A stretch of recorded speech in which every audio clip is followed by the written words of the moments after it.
Hola, buenas tardes a todas y a todos.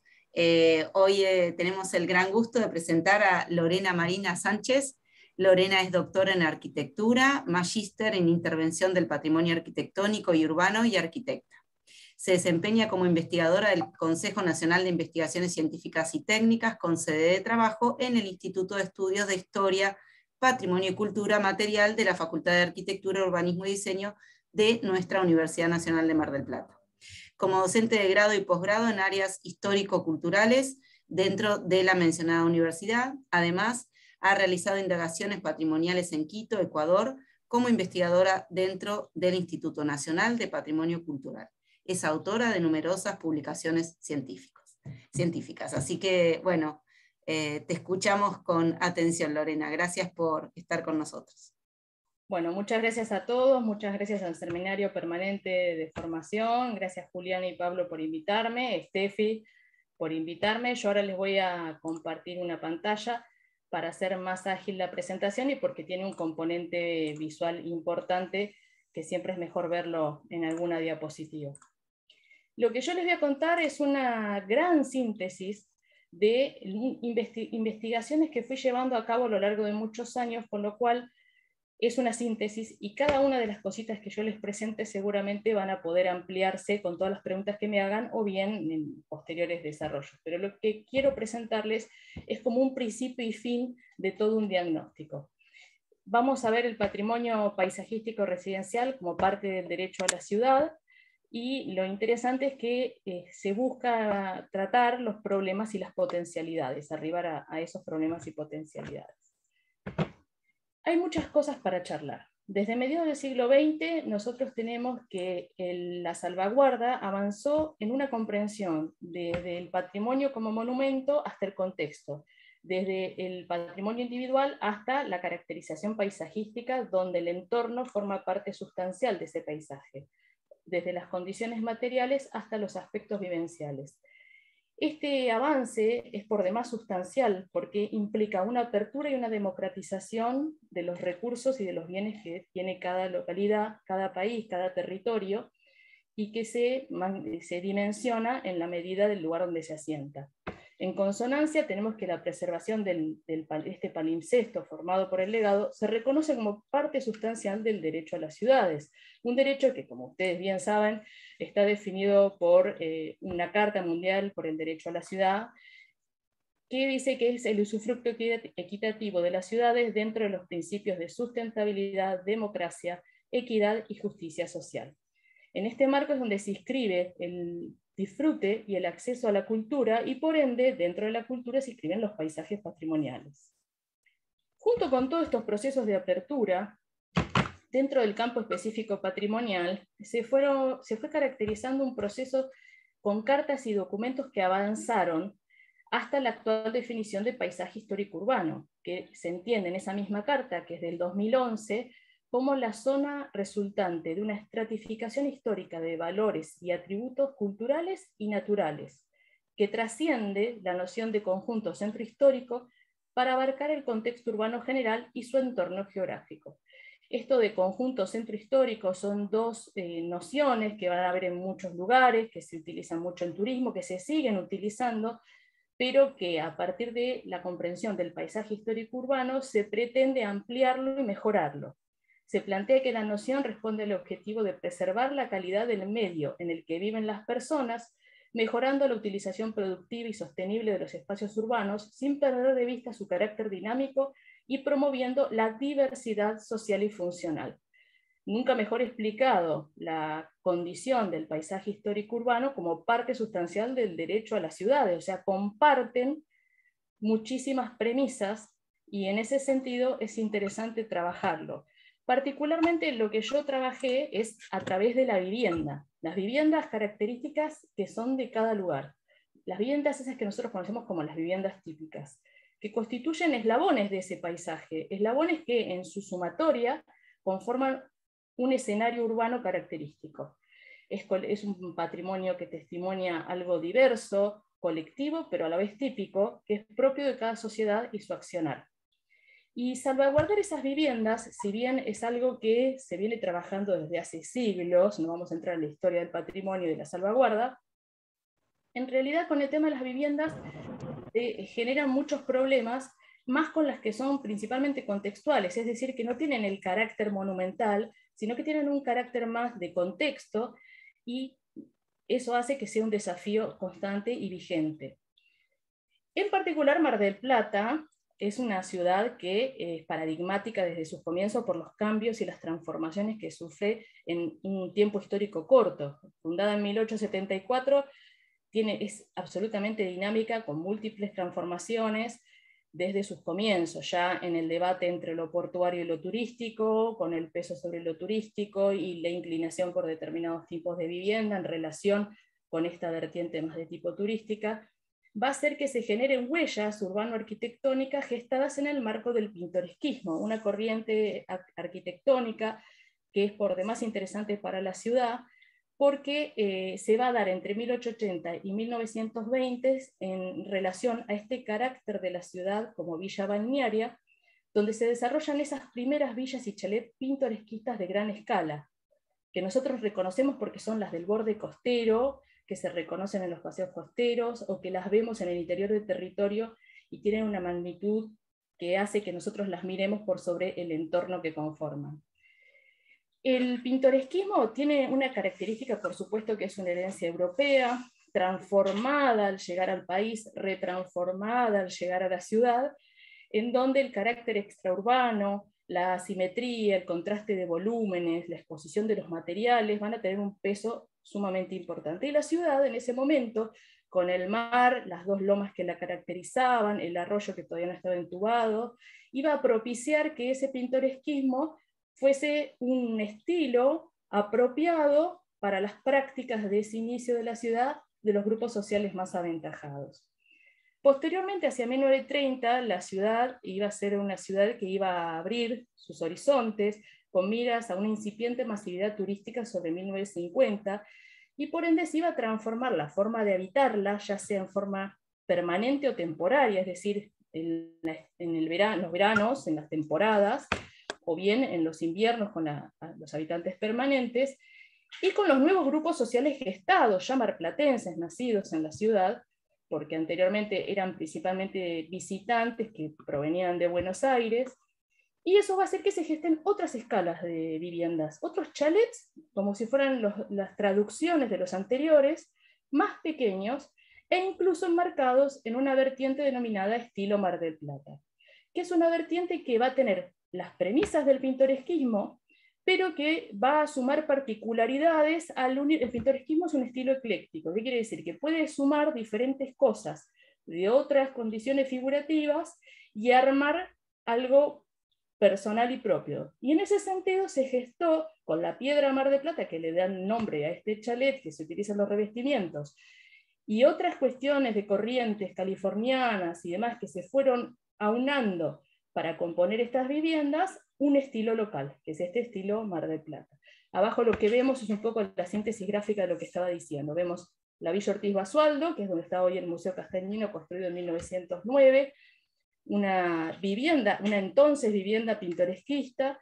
Vemos el chalet Roesli de 1934, sobre el cual vamos a volver, hecho por Baldassarini, un ingeniero que dejó la impronta del tratamiento de la piedra en todo este tipo de pintoresquismo local. Y finalmente vemos otra escala, que es una vivienda del barrio La Perla, con esta escala que decíamos, más pequeña y que conforma tejido.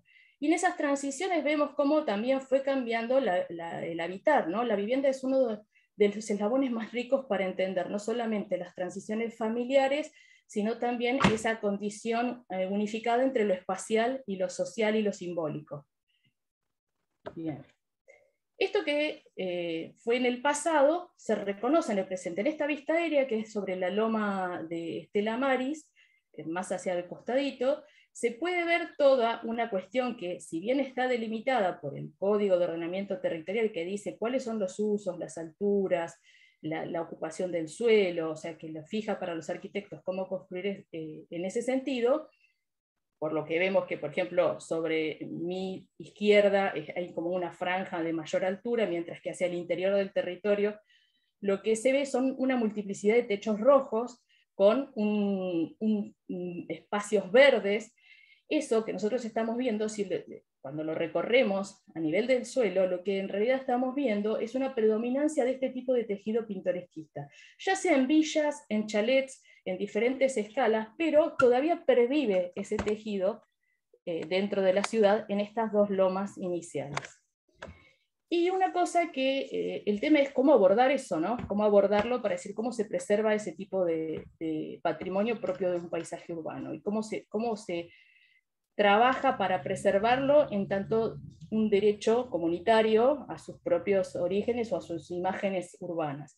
Porque al fin y al cabo, esto no pasa solamente acá. Cuando nosotros viajamos, digamos, a un mendocino, cuando se le pregunta, se le habla sobre Mar del Plata, lógicamente va a hablar sobre las playas, que es donde más se orientó el énfasis turístico, el turismo de sol y playas, pero rápidamente va a identificar este tipo de viviendas con Mar del Plata.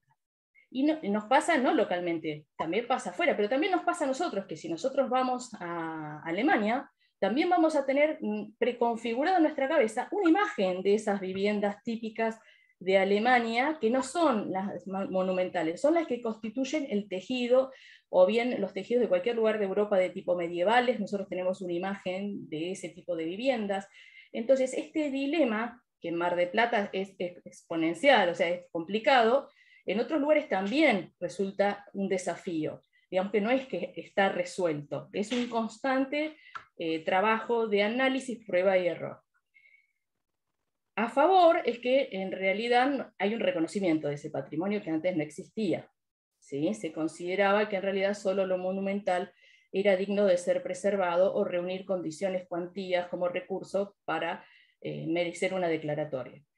El patrimonio contextual ahora es una de las cuestiones que está reconocida. A su vez, esta salvaguarda, además de incorporarse al derecho a la ciudad, implica también relacionarse con una sustentabilidad urbana que implica tener ese stock urbano de viviendas como un recurso muy importante para la cultura. Y no solo eso, para la habitabilidad. Y en paralelo, y en relación con esta cosa que tiene el patrimonio de tomar de diferentes disciplinas aquellas cosas que le son útiles, porque nosotros en patrimonio hablamos de operatoria, de operar, de intervención, tomamos cosas de la ecología porque hablamos de preservar, de la biología, y también nos relacionamos con los geógrafos y hablamos en esas dos cosas de la sustentabilidad. Bueno, finalmente en este punto de unión, también se solicitó específicamente en el campo patrimonial la generación de indicadores específicos para la salvaguarda.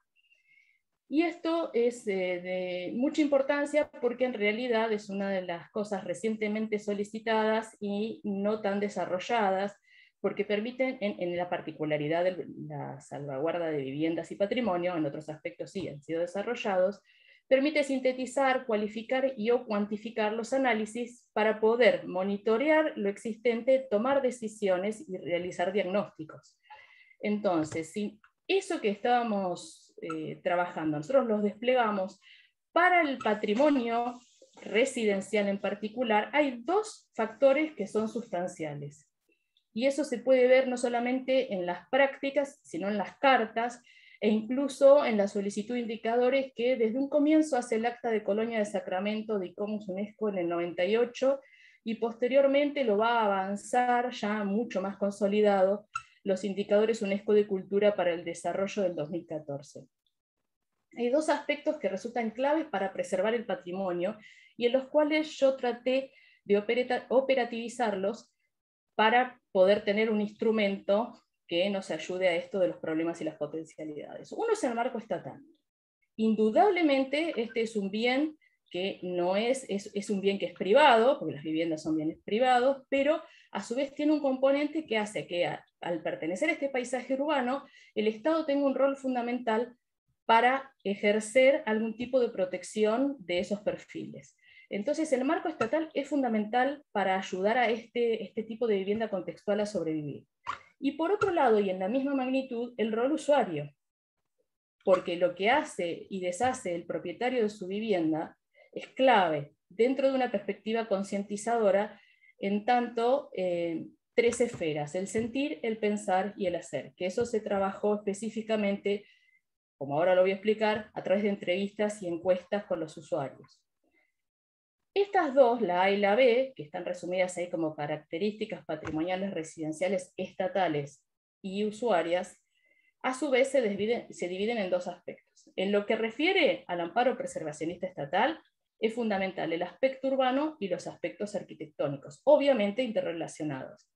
Y en esta cuestión de tomar el rol usuario, que resulta ser como la parte más innovadora, es donde se trabajó el sentir, el pensar y el hacer, traducido en apropiación, conocimientos y prácticas.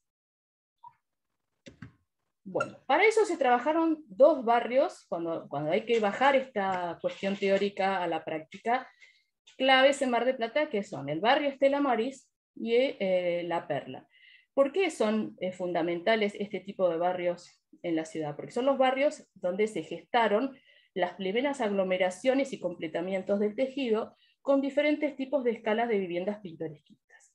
Entonces, ahí lo que estamos viendo es una foto aérea donde se muestran con flechitas hacia dónde van a continuar los barrios, pero está puesto así para que se vea que es desde el eje trazado por Chaperouge, en el mismo trazado de la ciudad a partir de la capilla de Santa Cecilia, que está en el barrio de La Perla, como el territorio a través de, se fue formando en esas dos pequeñas lomas, que son las únicas lomas que tiene la ciudad porque tenemos una prevaleciente llanura, este tipo de tejido que se visualiza en eso que yo decía, cuando uno mira esos techos rojos y esos espacios verdes, y lo que tenemos al costado son ejemplos de ese tipo de viviendas que vamos a trabajar. Acá lo que hay, por ejemplo, es una determinación más justa de cuál es el perímetro del barrio específico de La Perla y del barrio Estela Maris. Son dos barrios que, para poder hacer este trabajo, se relevaron parcela por parcela. En La Perla, las 94 manzanas completas e irregulares, porque si ustedes se fijan, las manzanas al llegar a la costa van teniendo formas irregulares para adaptarse a ese perfil, donde se identificaron cerca de 400 viviendas pintoresquistas. En Estela Maris se trabajó con las 102 manzanas completas e irregulares, y se trabajó con más de 920 viviendas pintoresquistas. A su vez se seleccionaron sectores, y en eso se trabajó con entrevistas, y con entrevistas e informantes claves y encuestas domiciliarias. Y como interesante, también se trabajó en diferentes periodos. Se hizo esto 2 veces en diferentes periodos, con lo cual se pudieron ver transformaciones y permanencias. Y con lo que se muestra acá al costado es en la particularidad del estilo Mar del Plata dentro del pintoresquismo, la densidad por manzana de esos bienes. No del pintoresquismo, hay más de pintoresquismo. Esto es solo de los chalets estilo Mar del Plata por manzana. Entonces vemos que los colores más oscuros son los más densos y los colores más claritos o grises son los que o bien no hay o bien hay menos cantidad. Acá, por ejemplo, en la parte superior, el circulito negro con violeta es donde está el Instituto Estela Maris con su iglesia, y acá en el barrio, donde está la capilla Santa Cecilia, y en el barrio Estela Maris donde está el Instituto Estela Maris y la iglesia Estela Maris, que a través de ese primer germen es donde se construyó y se consolidó principalmente esta cuestión pintoresquita de ambos barrios. Bien, entonces, cuando hay que eso, seguimos desglosándolo, los aspectos, por ejemplo, en la parte superior, donde está A, que es los aspectos de las características patrimoniales residenciales contextuales, ¿sí? Tenemos los dos aspectos que decíamos, lo arquitectónico y lo urbano. Dentro de lo urbano se trabajó con la existencia de normativas e instrumentos de protección patrimonial a escala urbana, la efectividad en la aplicación de normativas e instrumentos de protección, también obviamente a escala urbana, la participación de instituciones no gubernamentales en la preservación a escala urbana, la permanencia de estos conjuntos, la pertinencia y compatibilidad de usos del suelo en las áreas de valor, y el impacto positivo del turismo en la conservación del patrimonio. Con respecto al arquitectónico, se trabajó lo mismo en forma individual, y se agregó la pervivencia, bueno, del uso residencial y el estado de conservación del patrimonio edilicio. Después, con respecto a esto, que yo lo estoy diciendo muy livianamente, pero tiene toda una fundamentación teórica, lo del sentir, el pensar y el hacer, que se arrastra desde Freire y la pedagogía, hasta todas cuestiones posteriores tomadas por Sennett, por Bauman, por diferentes disciplinas en su aplicación. Se trabajó en la apropiación, en la permanencia poblacional, pero desde el lugar de la apropiación, la satisfacción por vivir en el sector, la permanencia en la vivienda, la querencia por esa vivienda, el conocimiento, la consideración patrimonial identitaria de la vivienda, el reconocimiento de valores históricos, arquitectónicos, urbanos u otros, el interés por la preservación, el conocimiento sobre las ayudas que existen, municipales, ¿sí? Y en las prácticas, la conservación del estado general original de la vivienda, el interés por participar en actividades para cuidar este patrimonio. Estas ya son más indicadores que tienden a ver cómo se puede seguir a partir de lo que se diagnostique, y el interés en recibir e intercambiar información patrimonial. Cuando uno compara los subíndices, porque finalmente lo que se construyó fue un índice, de hecho, en esto que se trabajó en Mar del Plata, se trabajó también en Necochea y en Tandil, con otro tipo de patrimonio modesto como es en Tandil, en la Casa Chorizo, y en Necochea la combinación de ambas, porque tiene casas chorizo en su centro y tienen toda una derivación pintoresquista estilo Mar del Plata en la parte costera.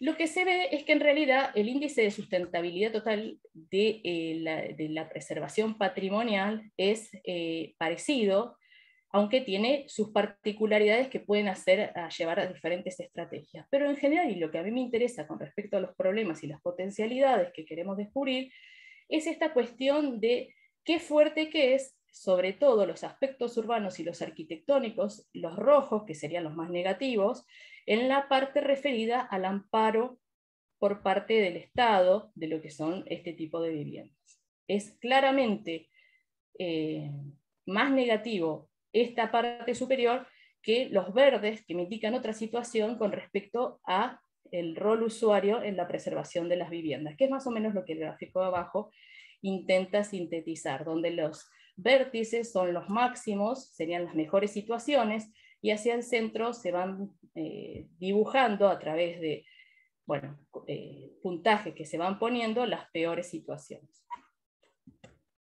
Entonces, ¿cuáles serían los principales problemas que tenemos en la parte superior, donde decimos que se concentran los problemas, ¿no? Estas situaciones problemáticas?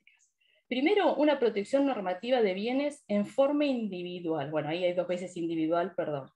Donde el Código de Preservación Patrimonial no contempla áreas, ¿sí? Es un Código de Preservación Patrimonial que solamente define el valor de las viviendas en forma individual. Ahí hay un problema grave, porque eso implica que puede un vecino, y está verificado, hacer un tipo de vivienda en altura al lado de una vivienda de 2 plantas. Y eso genera un efecto dominó en la manzana y en la cuadra negativo. Negativo no solamente para la persona que vive en esa vivienda, sino para el resto de la cuadra y la manzana, porque se afecta no solamente la imagen urbana, sino la calidad de vida de quienes viven alrededor, porque esa torre ya lo está modificando. Por otra parte, hay una desconexión de ese Código de Preservación Patrimonial con el Código de Ordenamiento Territorial. Son dos códigos que no están relacionados. Y a eso se suma que al pasar por estos dos códigos, si el bien estuviese declarado, se aprueban excepciones en fragmentos de valor inmobiliario, costa, ¿sí? Aunque hay otros fragmentos de valor inmobiliario, como puede ser los perímetros de Güemes y demás, que dentro de todo la ciudad tiene algunas cuestiones del Código de Ordenamiento Territorial que hacen que pueda mantenerse cierto perfil de la ciudad todavía, en la medida que no se generen excepciones que generen más excepciones a continuación. Y después hay una desregulación turística patrimonial en relación con el Código Patrimonial y los cambios temporales o estructurales de los bienes y los sectores urbanos.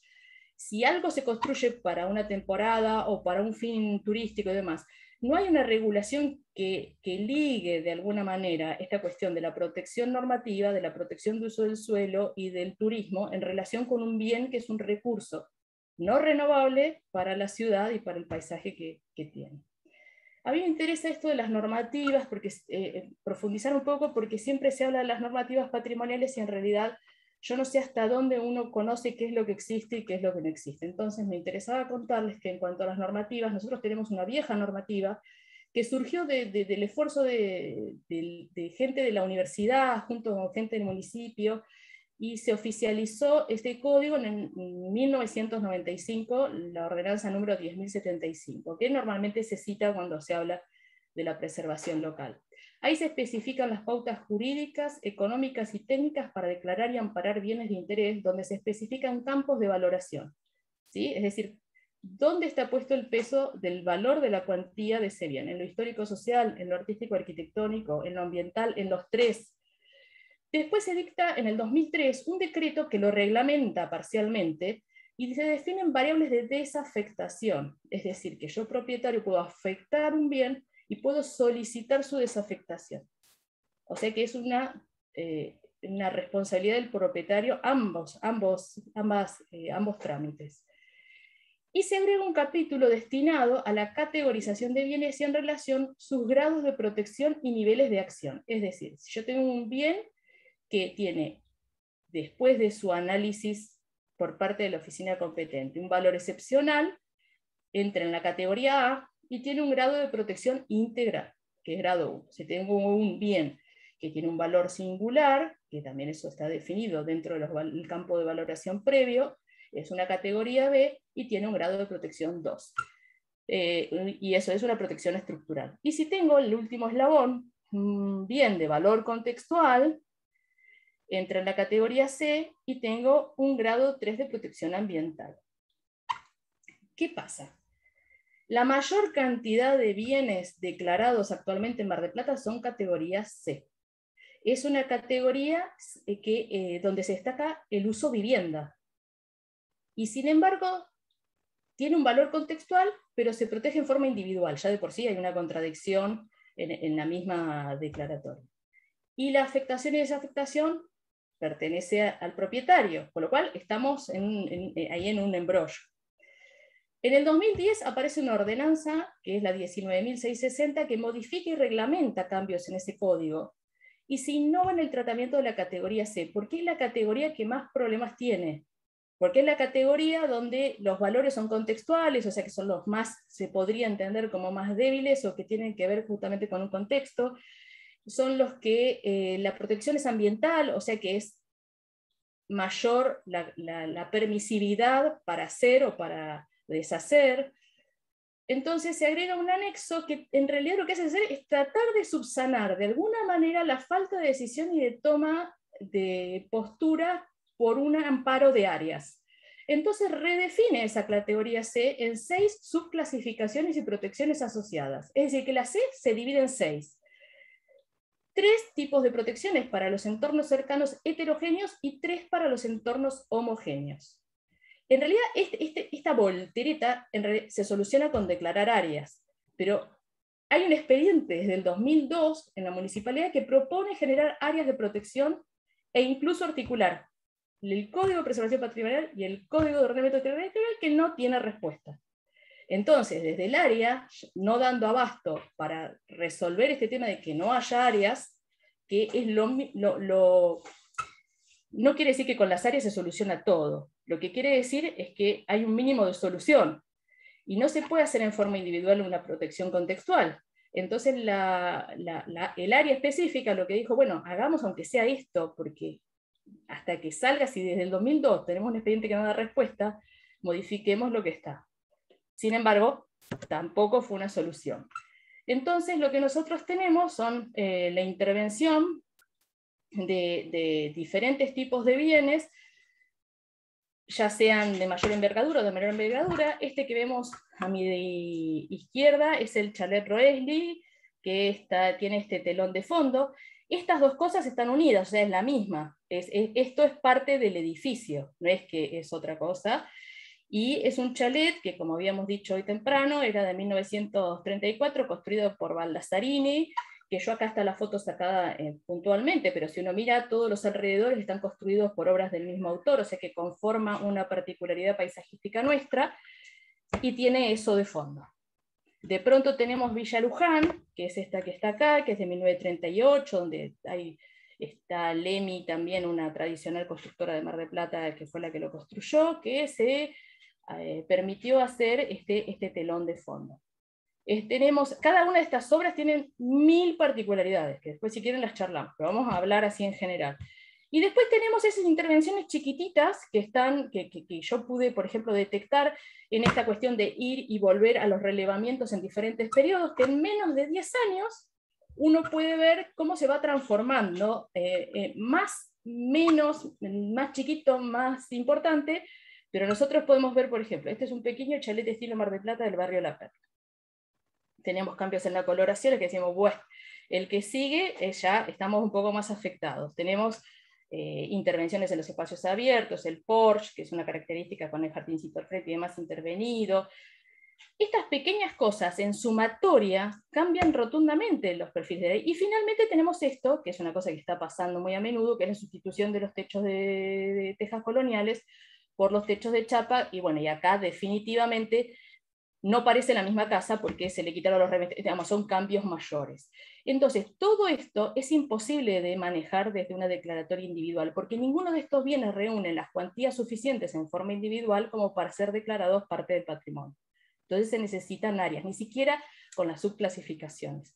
Esto que puse acá arriba es algo así como muy enojado, que hacía una ONG de Mar del Plata, que es la ONG Marplatenses Defensores del Patrimonio Arquitectónico y Urbano, en donde decía que, bueno, la taxidermia patrimonial, ¿no? No es lo mismo. La taxidermia es la técnica de disecar animales para conservarlos con apariencia de vivos. Así como esto no es preservar la fauna, donde vemos a la jirafa en su hábitat y la jirafa en un taller, decía justamente con Villa Luján, esto tampoco es preservar el patrimonio arquitectónico.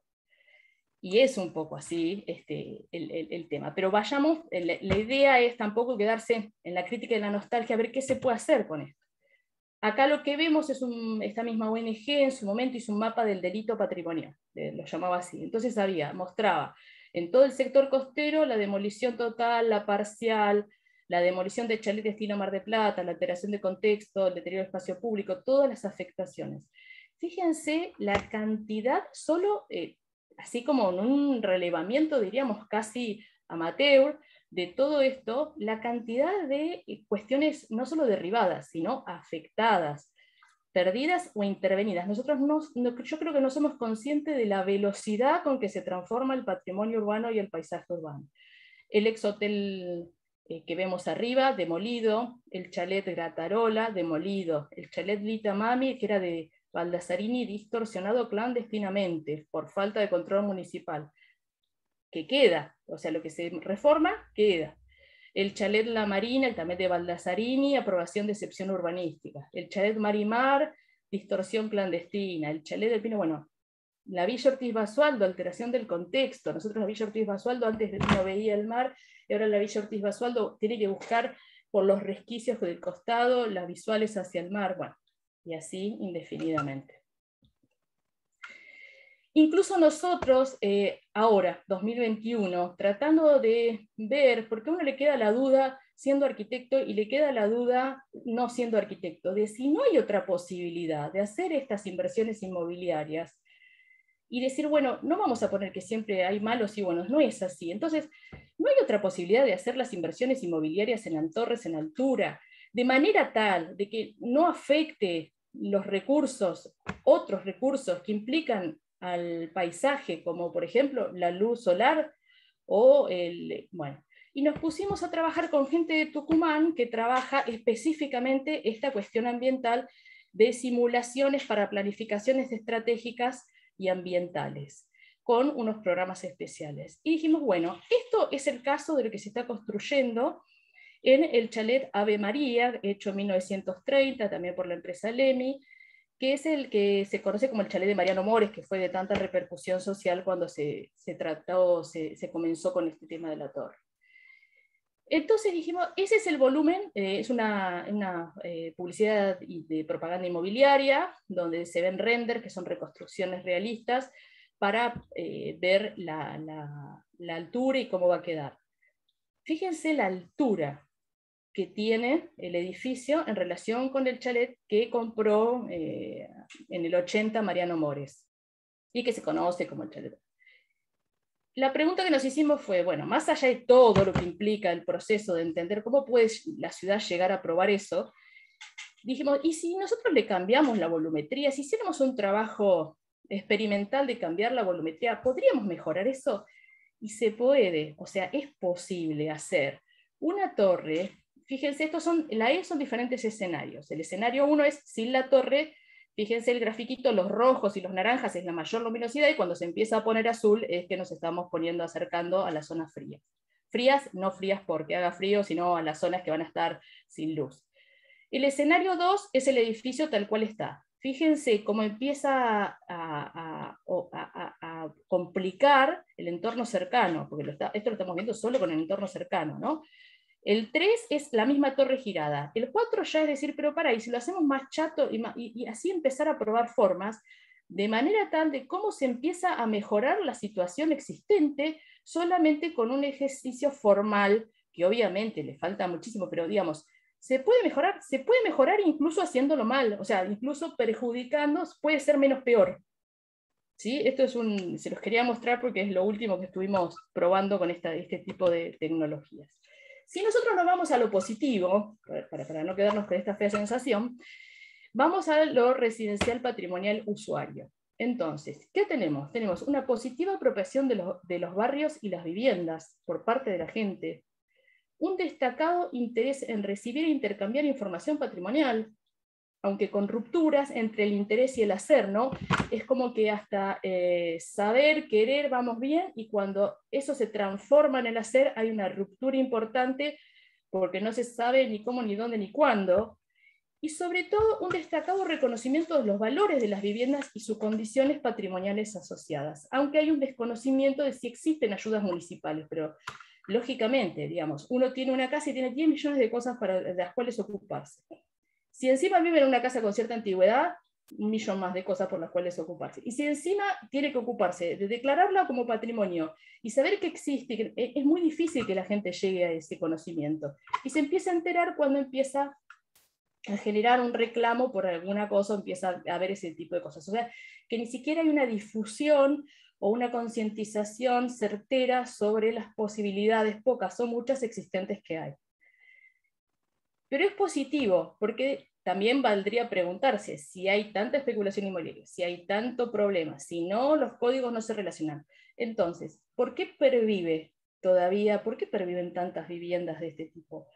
Bueno, una posible y solo posible respuesta es porque el Código de Ordenamiento Territorial fija en algunos sectores unos tipos de construcción que solo admiten residencias de 1 o más pisos y que a su vez de baja densidad, y bueno, y eso también está manteniendo cierto perfil condensando de barrios. Pero ese COD también se está rompiendo en la costa. Entonces, ¿qué es lo que hace que se mantenga todavía? Y bueno, gran parte evidentemente es el rol usuario.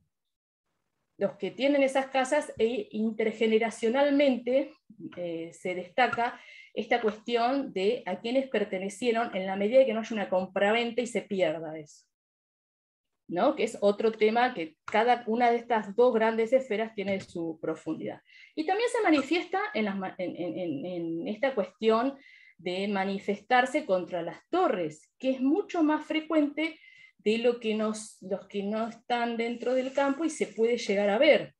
Desde el 2010 hasta la actualidad fueron todas manifestaciones, creo que todas, generadas por la ONG que yo estoy mencionando en relación con asociaciones vecinales o grupos exprofesos reunidos en contra de determinados emprendimientos. Que en ninguno de los casos se pretende estancar la ciudad, ni decirle que no al progreso, ni entender el progreso solamente como una torre, que esa es otra gran confusión. Entonces, lo de acá abajo que nosotros vemos, y en realidad la triste que nadie fue escuchado, porque todas estas manifestaciones terminaron terminó dándose lo que no querían que sucediera. Acá abajo esta serie de 6 fotos, el mosaico, y lo que están haciendo es un safari fotográfico de la vivienda que está al lado de Tío Curcio, que hoy está haciendo un emprendimiento en altura. Esto que está acá también es del barrio La Perla, creo que es la parte del edificio que se hizo en Pasteleros, en un edificio sobre la costa, y bueno, vamos viendo diferentes manifestaciones. Es decir, que de alguna manera eso que se relevó casa por casa también encuentra su correlato con la manifestación grupal. Y por primera vez este año, que no estamos hablando ya de estrictamente vivienda pintoresquista, pero por primera vez este año se realizó una manifestación reciente, que más que manifestación fue como un llamado de alerta sobre el Chateau Frontenac, en donde se unió la universidad, el Colegio de Arquitectos, que eran entes que anteriormente no habían participado, la universidad sí, pero el Colegio de Arquitectos, el Programa Universitario de Adultos Mayores, la Defensoría del Pueblo, y digamos, los recorridos turísticos alternativos convocados por Facebook, la cantidad de organizaciones, esto ya no es público estrictamente, sino que son todos representantes de organizaciones dentro de la ciudad. Y eso es la primera vez que se hace de esta manera. Entonces, los principales problemas y potencialidades detectados mediante los indicadores, desde variables que no solo toman lo arquitectónico y histórico, sino que también lo social, posibilitan colaborar con el despliegue de acciones de salvaguarda comunes, o sea, dependiendo de cada detección en cada barrio, o específicas.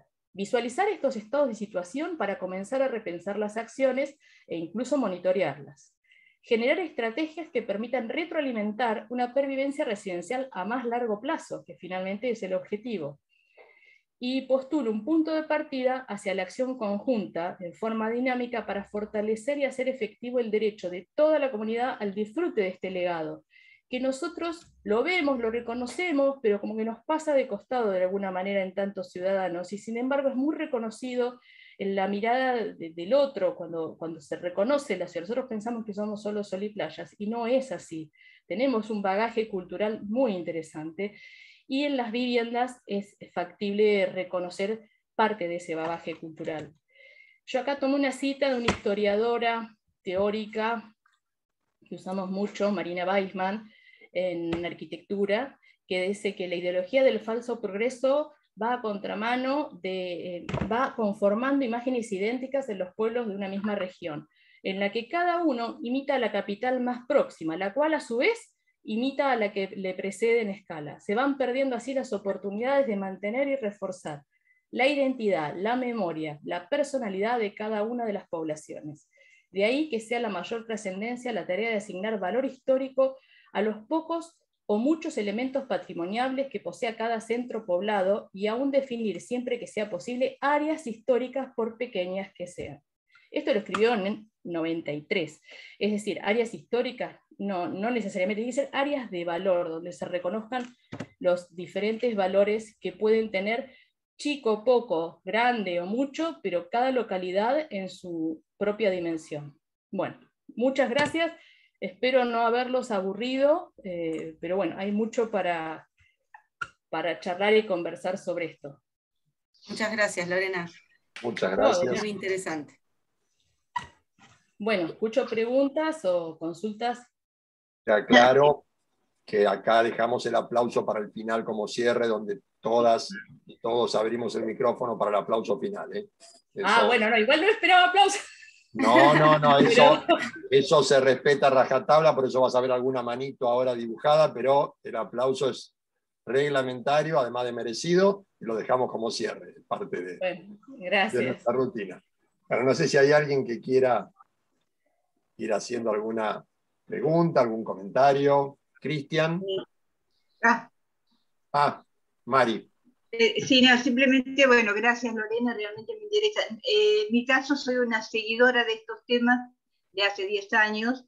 En cuanto a curso que haya de patrimonio, ahí estoy. De hecho, La invitación a esta clase de hoy la compartió Mariana Yáñez, que estoy haciendo el curso de patrimonio en el Juan. O sea, pertenezco al grupo de esos adultos mayores que estuvieron el 25 en la puerta del Chateau Frontenac.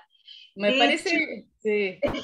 No, me parece muy bien. De hecho, yo he ido al programa de adultos mayores a charlar con la gente, y me parece que esa es la tarea concientizadora que falta, porque si no hay respuestas desde esos dos ámbitos que decíamos, desde lo estatal, reforzar la concientización usuaria es un camino sumamente interesante para que movilice otras dinámicas. Entonces, realmente para mí la concientización es clave. Yo empecé siempre con la gente, y después me empecé a preocupar y me fui para la esfera de lo estatal. Dije, ¿qué pasó? Pero me parece que la gente es un gran dinamizador en general de las soluciones. Y en la medida que tengan conciencia de los valores y los recursos, que no son bienes que no los vamos a volver a tener, y que tienen un valor económico también importante, y que supera en personalidad todo lo que se está construyendo, me parece que puede ayudar muchísimo. Así que me alegra que haya gente como vos que va a esos cursos y que se compromete. No, aparte, de hace años, al principio, ya varios años colaboré en el grupo de Marplatense Defensores, con que teníamos, ahí me vi en varias fotos que compartiste recién, que estaba el arquitecto Cristian Andrioli. Claro, Cristian fue el gran movilizador y fue el generador en el 2010 de esa ONG. Exacto. Pero bueno, fue un cambio también en la ciudad, en la perspectiva de lo que se estaba haciendo, ¿no? Fue como una especie de dinamizador. Totalmente. Gracias, Lorena. Y tu libro es, por supuesto, consultado en estos cursos que hago. Ay, porque Mariana me quiere, entonces sí, Mariana lo ha recomendado tu libro, total, lo tengo, por supuesto, más otros apuntes que nos ha compartido tuyos. Así que, bueno, gracias. No, gracias a ustedes. Gracias a vos, Mari, por el comentario. Creo que señalaste ahí, Lorena, un aspecto central que es parte de la idea del seminario, y es la importancia de la lucha social. Claro, cómo el derecho a la ciudad, en el cual el patrimonio histórico juega un papel central, es parte de una lucha diaria, de una unión de toda una serie de sectores, y por eso este planteo de derecho a la ciudad es qué ciudad queremos construir, que nos dejen construir esa ciudad y que no sea una ciudad impuesta, como viene sucediendo por la lógica capitalista, con los sectores dominantes. Entonces, esto que está diciendo vos, sectores de adultos mayores, sectores que les atrae el patrimonio, sectores que a lo mejor no están relacionados de manera directa con el trabajo arquitectónico o de ingenieros o del sector inmobiliario, pero que tienen interés en la ciudad, van a pelear por eso, van a pelear por defender esos espacios. Entonces, es clave. Vamos a seguir teniendo encuentros con patrimonio. Por favor, queda en la lista, porque ahora en 15 días tenemos unas jornadas en la cual va a haber un panel especial sobre patrimonio y una mirada internacional del patrimonio. Ya paso el aviso. Ahora sí la dejo a Alicia. Bueno, gracias. Realmente me gustó muchísimo porque has condensado un montón de información, de datos y de recorridos. Nosotros desde el Consejo de Cultura hemos defendido la 10.075 y arquitectos que habían sido promotores de esa ordenanza, en algún momento los escuché decir, fue un pecado de juventud. Los mismos arquitectos que han estado en puestos que han permitido esas excepciones de las que hablabas. Muchas excepciones sin tener en cuenta el conjunto arquitectónico. Lamentablemente estamos en una ciudad, y como enlazándolo con lo que decía Marina Weimann, mira mucho hacia Buenos Aires, y es como que Buenos Aires quiere que Mar del Plata sea una especie de sucursal de su forma de ver y de actuar. Espero que no lleguemos a arrasar tantas cosas como se están pasando en Capital Federal y que podamos seguir preservando. También estuve con Cristian Andrioli recorriendo y tratando de defender en lo posible, haciendo presencia en algunos de estos actos.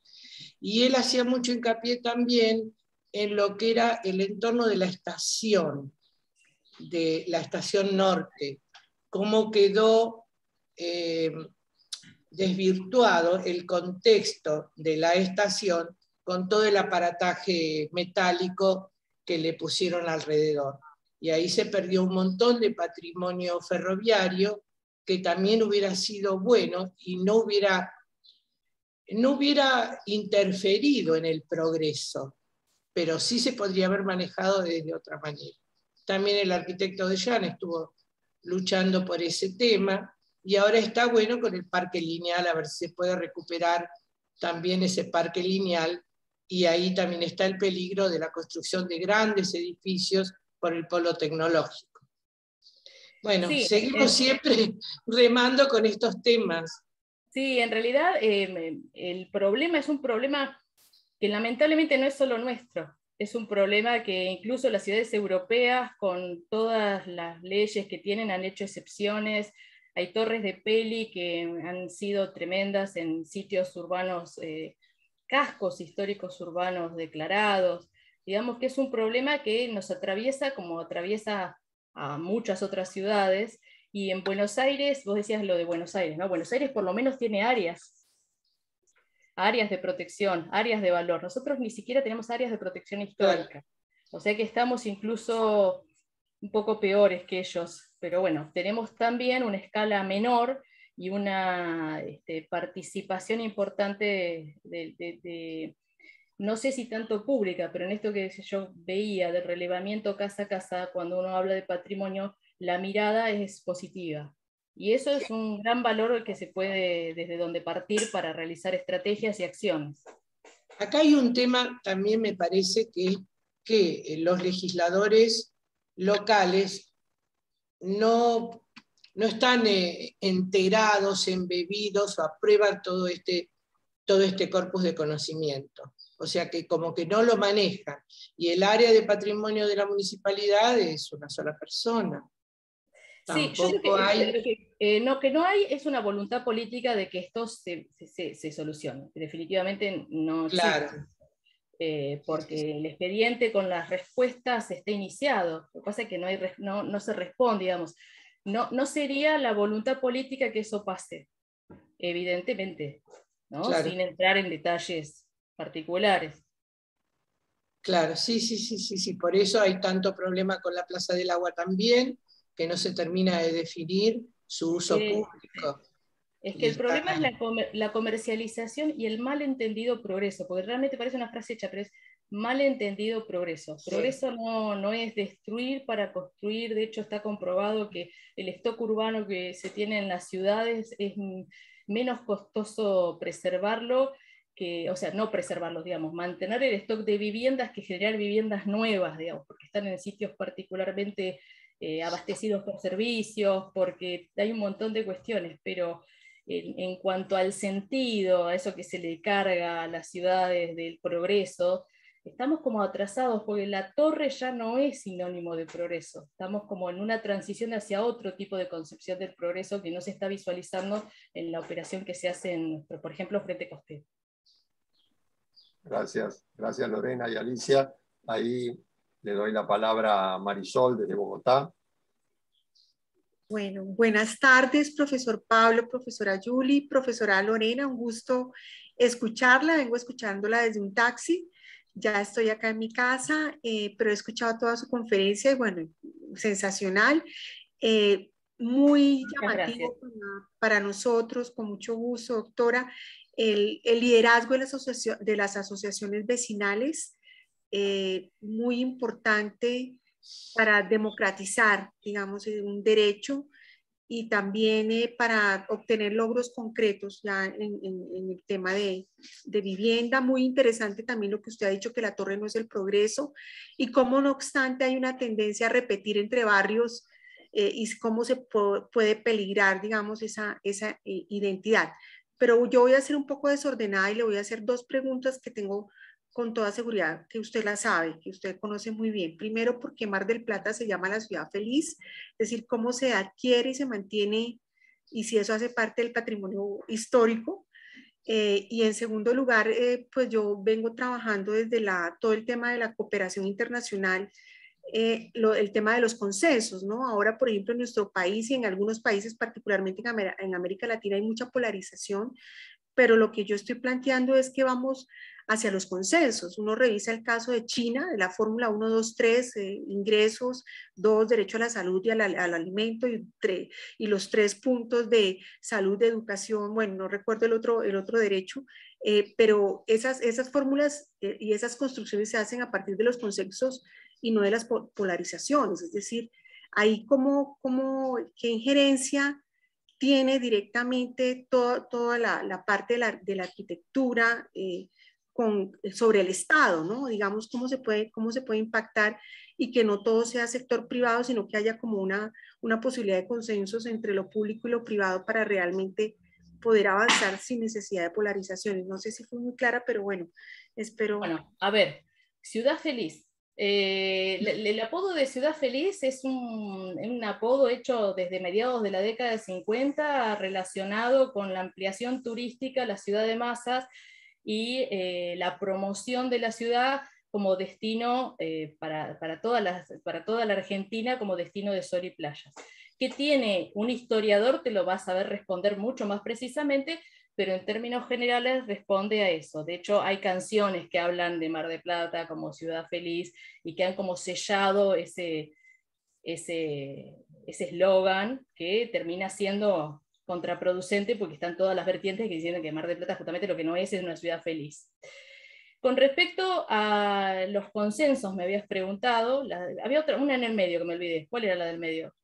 Lo del consenso, te lo digo fácil, el consenso de lo público y lo privado está condensado hacia la redituabilidad. Hay un consenso, pero es hacia la redituabilidad económica, no es un consenso que se dé en favor de estos derechos que venimos hablando de una ciudad equitativa, y eso se ve en las excepciones. Si yo tuviera que ser mala, diría eso. Gracias. Y después, con respecto a una pregunta más que me hiciste que se me fue, que tiene que ver algo de lo arquitectónico, me preguntaste. Sí, no, básicamente tenía que ver con eso, es decir, cómo involucrar al sector privado con lo público, y también me refería al liderazgo democrático de la injerencia que tienen las asociaciones vecinales para toda esa construcción de identidad. En realidad las asociaciones vecinales no tienen en Mar del Plata el peso que podrían tener en otros lugares de Latinoamérica, que tienen un peso mucho mayor. Son asociaciones que cuesta mucho mantenerlas y que se reúnen principalmente frente a determinados avasallamientos de ciertos derechos y se hacen fuertes en ese sentido, pero que no tienen una participación tan activa como las tradiciones latinoamericanas que hay en relación con esas asociaciones, ¿sí? Estaría muy bueno que fueran más fuertes para poder solicitar más, pedir más y tener mayor injerencia en la toma de decisiones y en los consensos, pero digamos que todo lo que está escrito, porque si bien hay mucha cosa escrita que parece amistosa, amigable, y si se cumpliera estaría bien, de hecho las ordenanzas que yo cité en sí mismas están bien, pero no se cumplen o se le encuentran los intersticios para cumplirlas en favor de los consensos hacia la redituabilidad. Por ende, no tienen demasiada injerencia en la toma de decisiones, salvo que por alguna razón se les dé lugar. Pero no es que, ojalá la tuvieran, pero no es tan así. Tienen que, por ejemplo, frente a determinada construcción con la que no están de acuerdo, contratar abogados particulares, hacer demandas al Estado o a los privados que en ese momento estén ejecutando la torre, lo digo en ese sentido, ¿sí? No tienen demasiados recursos públicos. Muchas gracias. No, de nada.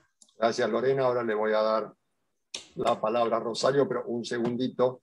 Quería comentar sobre esto porque, a ver, hay una inquietud lógica en los planteos sobre si el problema de la municipalidad a veces es que tiene poca gente, que hay un desconocimiento. Personalmente creo que lo que hay es intereses detrás. Es decir, quién está manejando efectivamente el diseño y la construcción de la ciudad. No la manejan las asociaciones, no la maneja la gente que vive en la ciudad, sino que la manejan los sectores inmobiliarios y financieros. A partir de ahí puede haber una legislación hermosa, súper protectora, pero permanentemente van a salir las excepciones, permanentemente va a aparecer lo que vos describías muy bien para Europa, la torre de Peli, o la negociación para que venga otra torre de Peli ubicada en otro lado, porque hay otro interés detrás. Entonces si llegamos a un acuerdo para poder ubicar la torre acá y la otra construcción en el otro lado. Es decir, esta es la realidad. Lamentablemente hoy la ciudad sigue la lógica capitalista. La lógica capitalista es, si hay ganancia, vamos a destruir lo que haya que destruir. Yo creo que a veces algunas de las respuestas que han sido interesantes es cuando ya no se puede pelear frente a esa lógica, vencerla con la contralógica, demostrarle que el patrimonio arquitectónico también da ganancia, que también por ese lado puede haber un negocio inmobiliario, entonces eso puede frenar ese apetito insaciable por ganar. Lamentablemente. Sí, incluso en esta cuestión, por eso yo decía que en esto del consenso para sacar beneficio económico de la especulación inmobiliaria, incluso ni siquiera hay miramientos de decir, bueno, sí, vamos a hacer esa torre, pero tengamos presente qué podemos hacer por hacer la torre, pero que con el contexto no vaya a ser un impacto tan grande, porque o sea, no es simple. Cuando uno ve los expedientes de las torres que se generan, son gigantes, son expedientes de hojas y hojas y hojas, y así, son las cosas así, que pasan años y se siguen haciendo. Entonces termina ganando por el cansancio, ¿no? Por insistir, y mientras van construyendo, lo que se construye no se destruye. Entonces es todo un proceso aletargado que por más que esté todo escrito, encuentran los intersticios. Y sobre todas las cosas, tampoco hay una preocupación por decir, hagamos negocio, pero vamos a ver qué hacemos con el contexto, ¿no? Porque hubiera sido posible hacer torres y que no afecten el contexto, por ejemplo, el recurso solar, que ni siquiera los estudios de impacto que ese tipo de obras requieren para ser aprobadas, ni siquiera se cumplen, o sea, son estudios de impacto que no son veraces. Entonces, termina siendo toda una gran mentira para hacer un negocio inmobiliario. Cuando uno mira el expediente, ¿no? Es como que ganaron por cansancio, porque fue y vino 20 veces, fue y vino, bueno, está bien, listo, ya está. Sí. Entonces, ahora, se habla de la escasez del agua y del gas en Mar del Plata, que no alcanza el agua y no alcanza el gas. Semejantes torres consumen muchísima agua y también gas o electricidad. Por eso, por eso se solicitan esos estudios de impacto frente a estos volúmenes a insertarse. Pero si de pronto, como decía Pablo, todos los intereses están puestos en la especulación inmobiliaria, no va a haber estudio de impacto ni estudio de nada que imposibilite, si no hay una verdadera concientización de que eso es un recurso y no un obstáculo, para que se construya esa torre. Claro. Por hablar de torres, ¿no? Porque estamos hablando de lo más visible, pero cuando uno va dentro del territorio y se aleja de la costa, esto pasa en otras escalas, que es lo que yo también quería mostrar. Pasa en una manzana que se construye por ahí, no les dio para hacer la torre de Peli, o la torre de X autor estrella, entonces construyen 5 pisos más, 2 pisos más que lo permitido, y el de al lado otros 2. Entonces tenés el chalet y esos edificios que son de baja altura, y que empiezan a malvenderse los de los costados, se genera un efecto dominó porque afectan los pulmones de manzana, que son en Argentina los centros que se dejan libres con vegetación. Entonces empieza a generarse un efecto dominó, y digamos que en diferentes escalas esto pasa en toda la ciudad, lo cual lo hace más grave. Y digamos sí, perdón que desde el Jardín de la República había una pregunta y la tenía pendiente. Rosario. Sí, es algo en realidad más técnico, pero ahí que iban mencionando las protecciones de las distintas viviendas, ¿hay alguna protección así como mínima que rija en el país o son más bien municipales? Hay, desde ya que todo se desprende, y eso me van a corregir por si lo digo mal, de la Constitución y de lo que es la provincia, pero cada municipio tiene la facultad de normar sus ordenanzas en la particularidad de la protección en la medida de que no se contradiga con las leyes mayores. ¿sí? O sea, hay una especie de ley marco donde se protege todo y cada municipio dicta generalmente ordenanzas, ¿sí? En lo que son, por ejemplo, la municipalidad de Mar del Plata y demás. Pero no Pero tiene... está la protección del ICOMOS, del... Sí, hay algunos bienes excepcionales que tienen protecciones a nivel nacional. Existe la Comisión Nacional de Monumentos y Bienes Históricos, que no me salió bien la sigla, pero es esa, Sí, ya me sale, esa de bienes y lugares históricos, esa protege determinados bienes, por ejemplo, las ruinas de San Ignacio Min. ¿Sí? Esa tiene una protección a nivel nacional. Acá tenemos la casa sobre el arroyo. La casa del puente, por ejemplo, sí. Pero hay varios de esos, pero esos son arquitectos, digamos que serían las más difíciles de mantener, pero las más fáciles de declarar. Claro. ¿Sí? Esas sí tienen todos los tipos de declaratorias, pero el tema de lo contextual es lo que no está resuelto, ¿sí? El tema de las viviendas típicas. Es lo que no está resuelto desde ningún lugar, porque el otro decimos, bueno, ya sabemos cómo valorarlo, ya sabemos cómo catalogarlo, sabemos cómo pedir, todos sabemos que nos van a decir que sí, incluso sabemos cómo mapearlo y arreglarlo. Ahora, de lo contextual no sabemos ni por dónde empezar, o sea, sabemos cómo escribirlo, pero no sabemos llevarlo a la práctica. Esa sería la síntesis gigantesca que yo podría hacer de la situación. Y eso de escribirlo y llevarlo a la práctica corre en gran parte por cada localidad y cada municipio. Perfecto, clarísimo. Muchas gracias. No, gracias a vos, Rosario, y perdón por la demora en darte la palabra. No, está bien, está bien. Juliana. Sí, solamente te quería preguntar, Lorena, que por lo que veo, digamos, sería muy relevante el control del poder político de nuestros representantes locales respecto de este tipo de construcciones que no son adecuadas y de la preservación patrimonial. Te quería preguntar cuál era tu opinión respecto de eso, si habías indagado en las distintas gobernaciones, si había habido, digamos, algunas actitudes diferentes, o es una constante que siempre se habilitan las excepciones, que no hay control, que solamente dependemos, digamos, de la actividad de la sociedad civil para poder preservar nuestro patrimonio. No, hay personas que están dentro de la política que tienen una mirada más conservadora en el sentido de conservar el patrimonio, no en el sentido, ¿no? Una mirada más patrimonialista, ahí está, de la preservación patrimonial. Pero son las menos, y en realidad yo lo que veo es que las posturas últimamente no están siendo fijas de acuerdo a ideales, sino que están siendo más volátiles de acuerdo a circunstancias. Y en ese sentido no te podría decir que haya algo fijo de gente que sí o sí abogue por el patrimonio, sino que se da en determinadas circunstancias que cuando uno empieza a profundizar tal vez no sean tan nobles como uno piensa. Pero yo creo que no tiene que depender solamente de la sociedad civil. Y creo que es muy fuerte el apoyo estatal que tiene que existir para preservar algo contextual.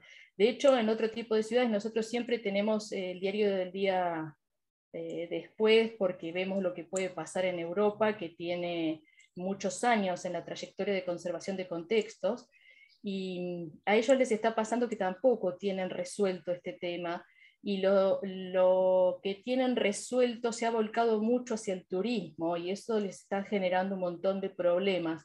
O sea que nuevamente lo están resolviendo en favor de una redituabilidad económica. Y eso está generando que en todos los centros históricos declarados, especialmente los latinoamericanos, tengan problemas como la turización, la gentrificación, el recambio de las sociedades que estaban viviendo ahí. Es decir, que el hecho de que los intereses políticos en el patrimonio, directa o indirectamente, estén ligados a los beneficios económicos y no a los culturales, que parece prácticamente una utopía, está generando problemas hasta en la preservación de los centros históricos más antiguos. Porque el turismo tampoco puede solamente sustentar la preservación del patrimonio. En definitiva, se está perdiendo de vista lo básico, que el que sustenta el patrimonio es la persona. No existe patrimonio sin persona que lo valore. Entonces, si no nos abocamos a una campaña de concientización en donde digamos, sea un trabajo conjunto, un poco utópico entre el Estado, la sociedad civil y los profesionales, me parece que va a ser medio difícil abarcarlo siempre mirándolo como el beneficio económico. Desde diferentes lugares, a veces más bruto como lo nuestro y otras veces más con mejores intenciones, pero que sale mal como el exceso turístico. Claro. Como la quebrada. Tienen otros problemas. Gracias. Otros problemas, por eso, es un desafío totalmente vigente, muy difícil de resolver. De hecho, en Colombia, en Ecuador, están teniendo unos problemas tremendos en los centros históricos. Ecuador es uno de los lugares que tiene más historia en la preservación de sus centros históricos, con las normas de Quito, una de las primeras en salir, el primer centro histórico declarado como tal por la UNESCO. Y no pudieron sostener, a pesar de todos los incentivos estatales, por decirlo así, que tienen para poder mantener, no pudieron mantener a la población residente y están teniendo problemas en el centro de gentrificación, es decir, de barrios que se ponen de moda, se va la población residente, es un término heredado inglés, y empieza a hacerse una especie de gueto económico de las clases sociales altas. Ahí justo Cartagena de Indias. Perdóname, ahí justo tenemos a Sandra, desde Quito, que levantaba la mano. Sí, justamente la arquitecta en su comentario a la pregunta de la autora Juliana dio respuesta a una inquietud que tenía. Entiendo que para ser considerado patrimonio paisajístico debe ser declarado como patrimonio y protegido como tal. Y esa declaración que debe ser generada, acá también juega un papel muy preponderante las municipalidades. Ahora decir que necesitamos más leyes o más normas sería como que abundar en lo jurídico, ya que en el caso ecuatoriano sí existen buenas ordenanzas desde el punto de vista de los gobiernos locales. Ahora vendría la siguiente parte, es decir, si se cumplen lo que dice ahí, o también quienes ostentan el poder y llegan a estos gobiernos locales a dirigirlos en cuanto a su gestión eficaz, qué intereses hay por detrás. Muchos de ellos tienen negocios inmobiliarios, entonces las normas se crean en virtud de esos intereses en su particularidad.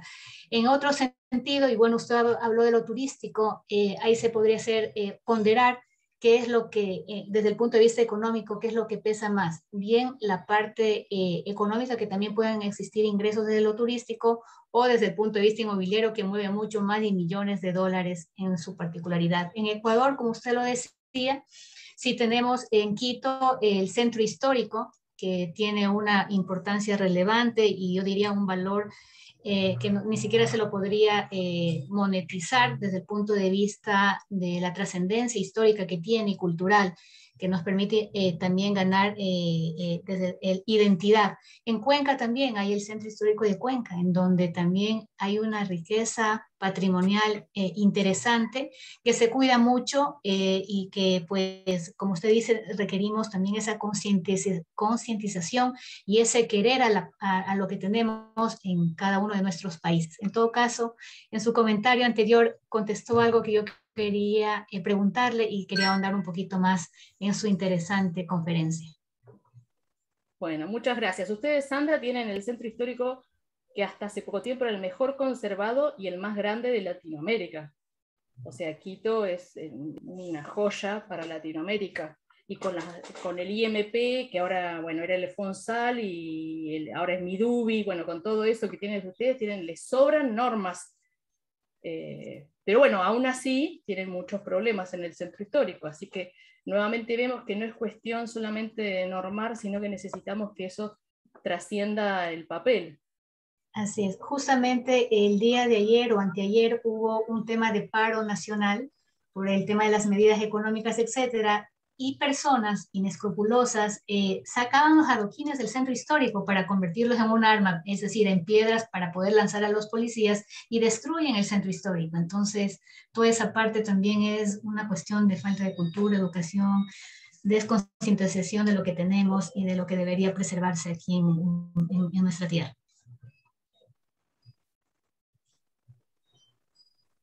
Gracias, Sandra, por tu intervención. Sí, lamentablemente lo que señalaba vos, Lorena, el turismo en las últimas 4 o 5 décadas se volvió una verdadera industria.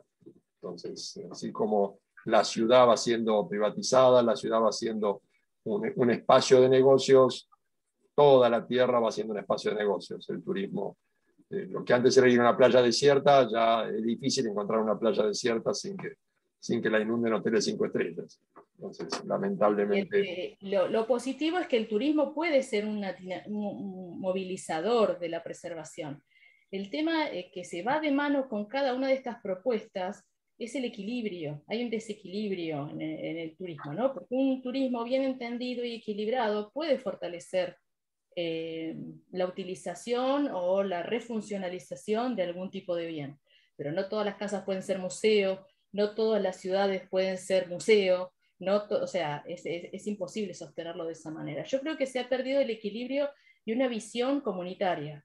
Entonces, en esta individualización que se presenta en cada uno de los proyectos, y aparte de corto plazo, es todo ya, me parece que el patrimonio termina siempre perdiendo, porque no puede responder esa lógica ni de consumo ni de tiempos. Además, es una lógica ilógica. Fíjate que vos señalaste correctamente, y fue parte de la charla, ese enfrentamiento que pareciera haber entre la sociedad civil que lucha por preservar y el Estado que cumple otros objetivos. Ahora, uno imagina que está velando por esa sociedad civil, por lo menos en un esquema democrático. No claro. El Estado es el defensor de los negocios de los sectores inmobiliarios y financieros. No, tendría que ser al revés. Eso tendría que ser decodificado en una lógica, como se escucha a la sociedad, se hacen cumplir las normas que está ahí. Pero en realidad es también extraño, ¿no? Porque a su vez se aplauden esas torres, así como está la sociedad que no quiere que se construyan, también está la sociedad como que lo ve como un progreso. Así que también está dando respuesta a ese otro tipo de interpretaciones. A ver, eso es un tema que trabajamos al hablar de la construcción de un nuevo sentido común, como el neoliberalismo ha construido un sentido común en el cual perdemos de vista lo que es o debería ser patrimonio histórico, perdemos de vista un montón de principios que hacen nuestra cultura, nuestros orígenes, y lo que nos venden es el auto nuevo, el edificio nuevo, lo moderno, y lo de hace 3 años es viejo y hay que tirarlo. Llámese un edificio, una película o un auto. Sí. Todo es lo inmediato. Todo es perecedero, y en eso el patrimonio no encuentra lugar. Exacto. Sí. Creo que es una de las mejores descripciones que nos queda como frase. No sé si hay alguien que quiere hacer algún comentario antes de dejarla a Lorena, que ya la hemos tenido un largo rato. No hay problema, lo que me quieran preguntar, y si no, mi correo electrónico es lorenasanchezarc, de arquitecta, @yahoo.com.ar. Así que cualquier consulta que me quieran hacer, también puede ser por ese medio. Pido entonces que abramos los micrófonos para darle un fuerte y merecido aplauso a Lorena. ¡Bravo! Felicitaciones. Muchas gracias. Muchísimas gracias por tu conferencia. Gracias a todas y todos los que nos han acompañado hoy. Le dejo a Juliana para las últimas palabras y despedirlas a todas y todos hasta el próximo encuentro. Juliana.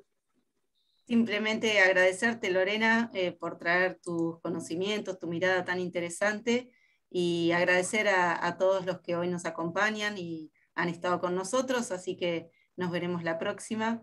Espero que estén muy bien. Y seguimos bueno, muchas gracias. Yo quiero agradecerles a todos por la paciencia y por escucharme, así que muchas gracias. Hermoso. Hasta luego. Gracias. Fue un placer, gracias. Adiós.